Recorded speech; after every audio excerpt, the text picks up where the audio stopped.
Hi there, Nick Powell's publisher of 1851, your host for today's episode of Meet the Zor.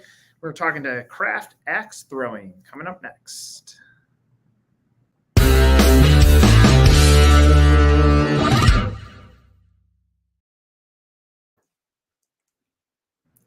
All right, I get double the story today, so I'm excited for that. Ashley, I'm going to let you go first, then Jake, you can go second. But the first question is always the same, and it's how did you fall into franchising? Tell me what your franchise story is, Ashley. It was a stumbling one. Oh my goodness. Young 20s, I got to taste entrepreneurship with a carpet cleaning business and a horse training and breeding business. So the fun one, that was more of the passion there. Did that for, 7, 8 years. Lots of great experience. Got to live a ton of great parts of life, learning lots of things. Life changed, and I got to start a career with Wells Fargo, and I spent 10 years working my way up the ladder at Wells Fargo Bank. Another wonderful learning experience. Got to see so many different things on the corporate side of things, management, leadership, sales training. And then this opportunity came.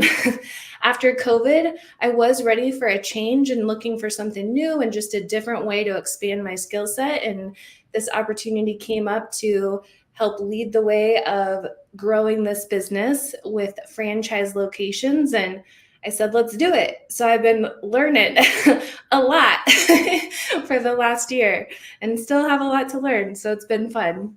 Love it. What about you, Jake? Yeah, I will say, as kind of one of the co-founders of Craft Axe and some of the other concepts that we've created in the past, what led us into the franchise realm is, we're very passionate about doing stuff we enjoy, what generations in our kind of realm enjoy, and what really spoke to us as we started expanding the brand corporately or owning all the units. We lost that connection with kind of the community or local presence, and it was a little bit challenging. So that's where we kind of pivoted to the franchise model to look at how do we have independent owners that really push the brand forward and make sure they're engaged in the communities like we wanted when we first kind of created the brand and the profile. Jake, is this the first franchise brand that you guys created then? This is the first franchise brand. We are actually in the escape room business. So we had numerous locations in the Midwest before we kind of migrated down to the Southeast here where we are currently. Okay, so what I want to unpack that for a second, because I think it's an interesting statement. It doesn't seem like it was a financial. Obviously, there's a benefit on the financial side of being a franchise, but it wasn't like a financial pull that said stop opening up these corporately. You got the insight that we weren't connecting with the community on the same level, probably because it's all employee based at that point. And therefore, do they care as much about getting the business out in the community? That's the trigger that makes you decide to start franchising? It really was. We have some amazing team members, and the one deficit there was when we have turnover, getting somebody onboarded. We have a great training program and stuff like that. But owning something versus working with somebody or working with a team member, we didn't see the full commit or drive that we have kind of as brand owners and stuff like that. And so that's where the franchise, perspective gives that independent local, and really holds to some of the core values that we have in the company, as well as kind of in the local communities. So I will say the one thing that we really strived on when we created the brand, for the escape rooms and not only for the Craft Axe, is really bringing people together, putting their phones down, getting people together to have a great time and sharing community. All right, so Jake, you occupy co-founder and CEO? Correct. Yep. And Ashley, what role is yours?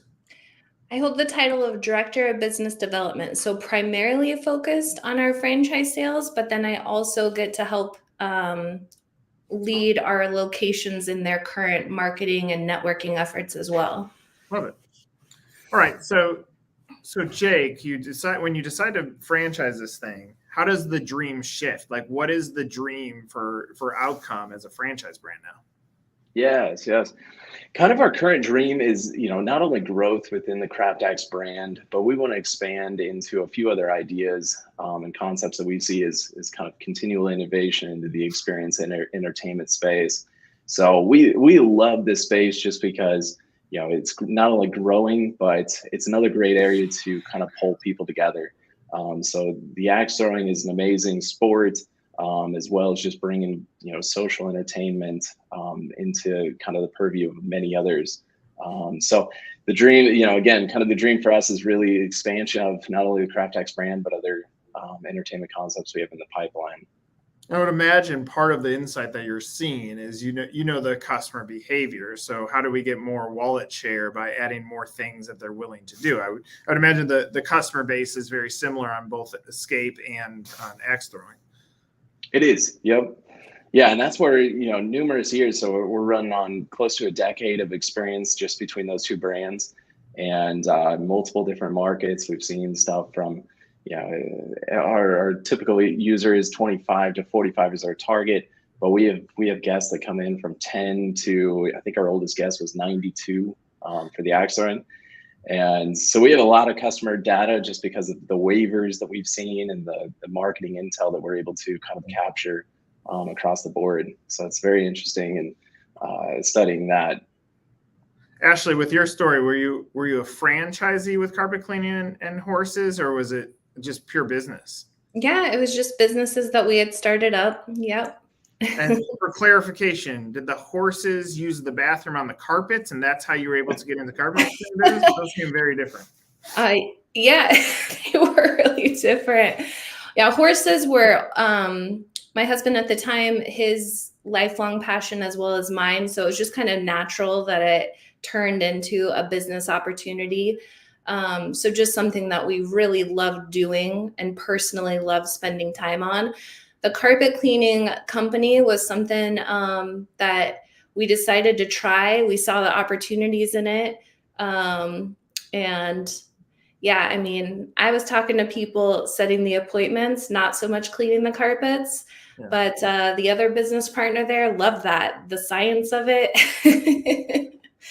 Well, so what I find interesting about, obviously the entrepreneurial background is important when you're talking to franchise candidates. But if we just take carpet cleaning as a category, period, there is plenty of competition, and so it's very hard to find what is the point of differentiation. And I would imagine you guys as a business, you guys pop into Escape or you pop into Axe, there are tons of competition that's like, oh, we'll just do it ourselves. So Ashley, when you're getting a hold of a franchise candidate, are you talking to them about point of differentiation? How much is that coming into the conversation?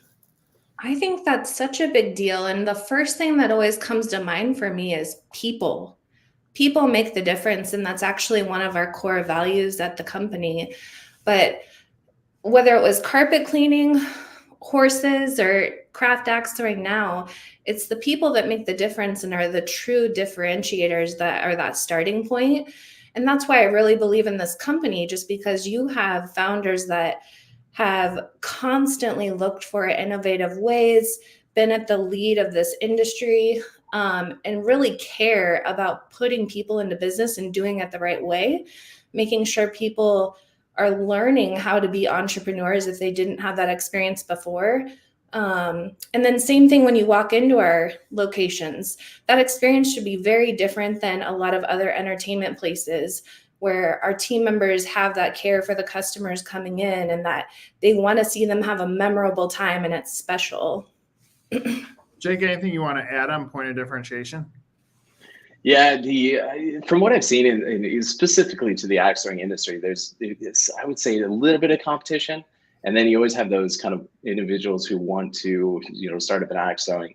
And I think for us is, longevity of business, being in the escape room industry, the craft axe throwing industry. I've heard kind of that fad. Is this a fad type concept?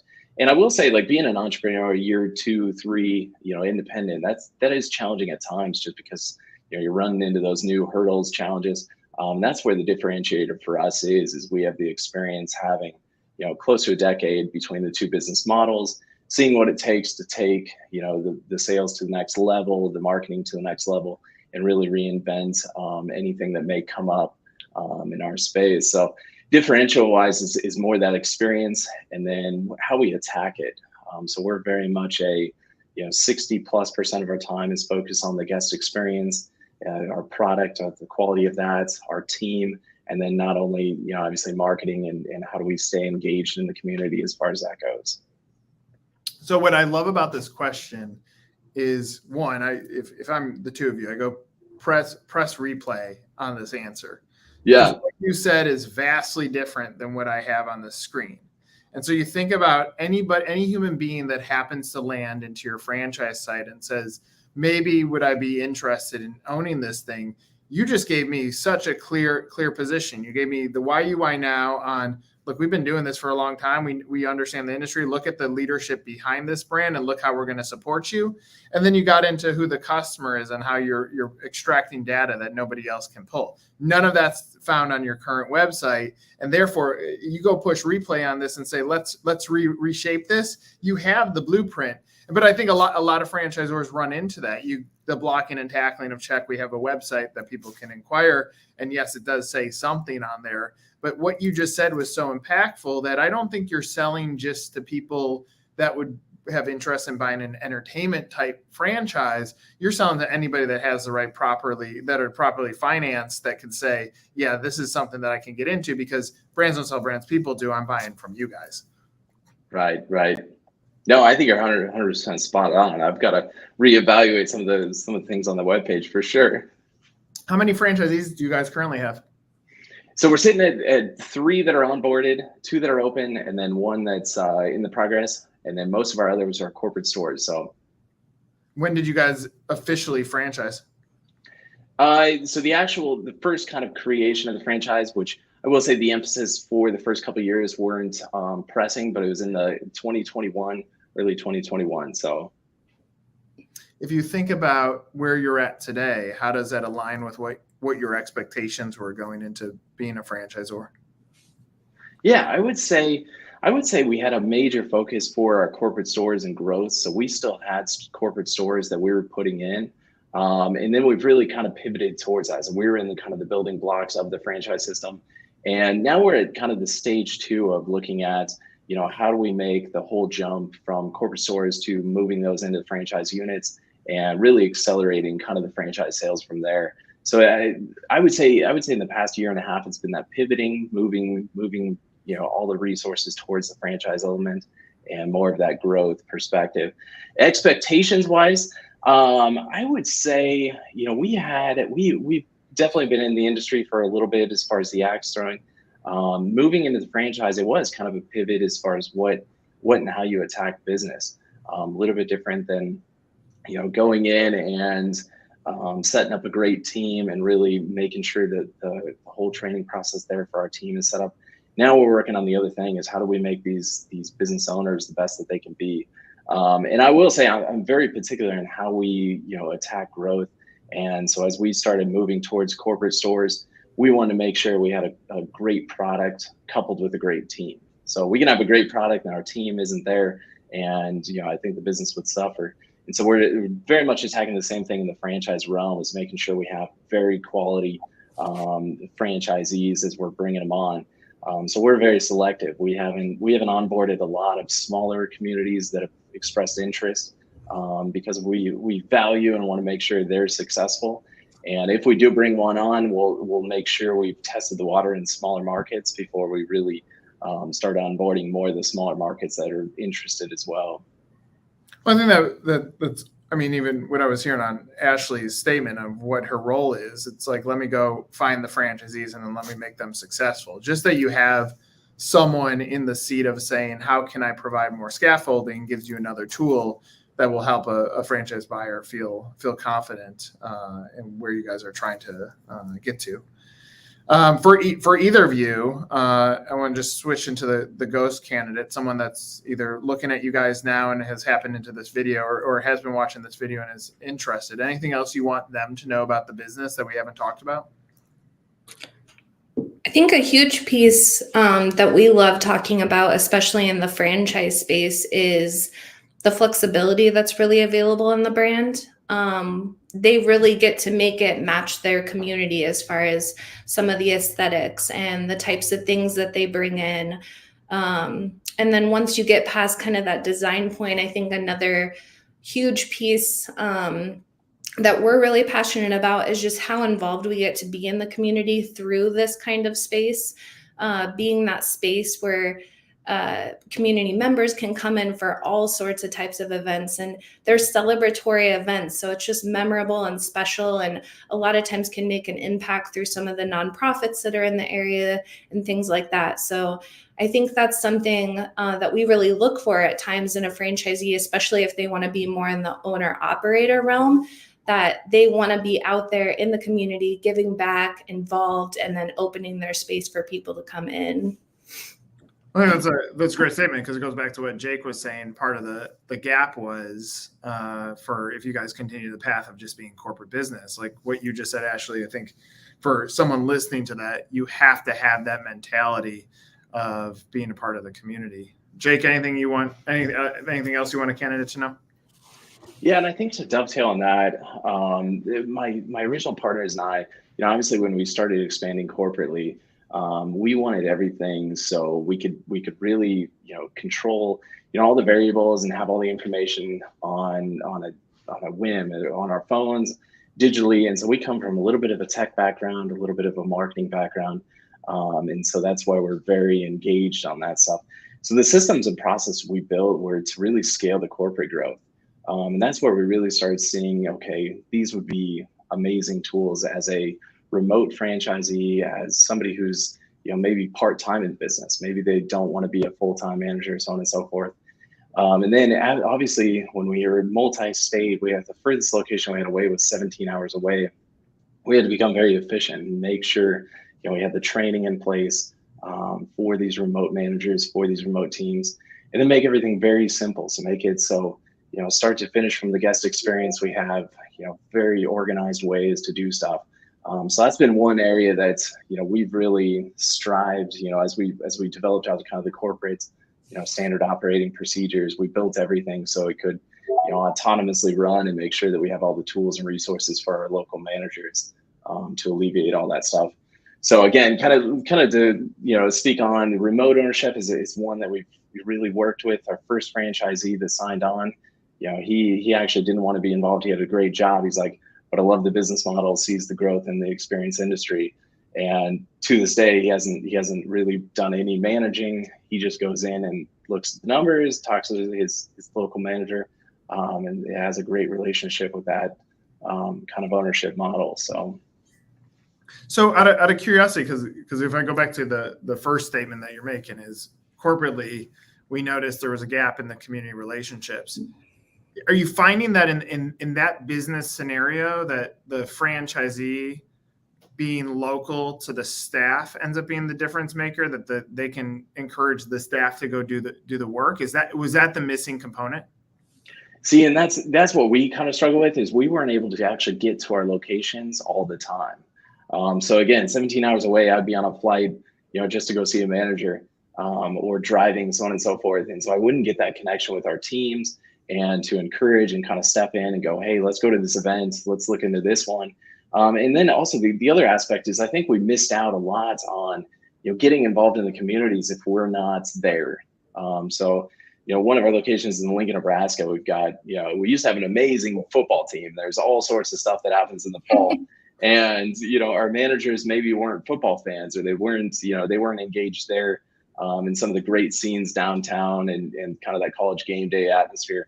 Whereas an owner, you want that where you're constantly involved in the community, looking at different things that you can get involved in and really support that community efforts as well. So, and then I will say the other aspect that, as far as the brand, so craft axe throwing is actually a mashup between craft beers and axe throwing. So that was very passionate. We love craft beers.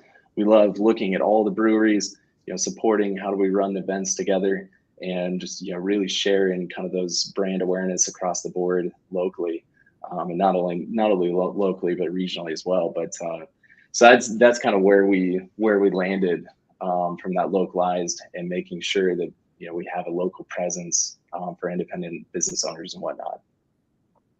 Well, let's just hope that people drink the craft beer after the axe throwing, right? But that is the biggest question. They said, how safe is it to drink beer and throw axes?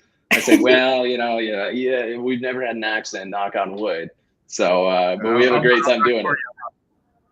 I mean, I like watching the TikTok or Instagram videos of the axes coming back and all that.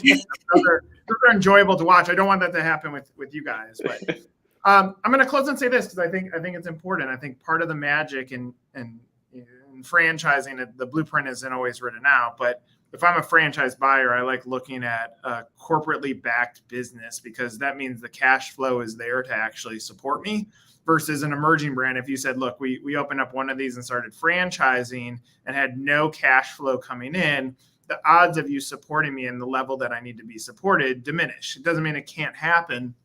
It's just a little bit different. So the fact that you've held true to building up the corporate business not only gives you the data and allows you to do the testing, but it also gives you the cash and the financial bandwidth to now make sure that I can be successful as a franchisee. And if I'm a franchise buyer, that ends up being a very important thing for me to look at. So I think, look, you're setting up things the right way. Love the segments that you're going into. Look forward to seeing where your guys' story goes. Thanks for doing this. Well, no, thank you.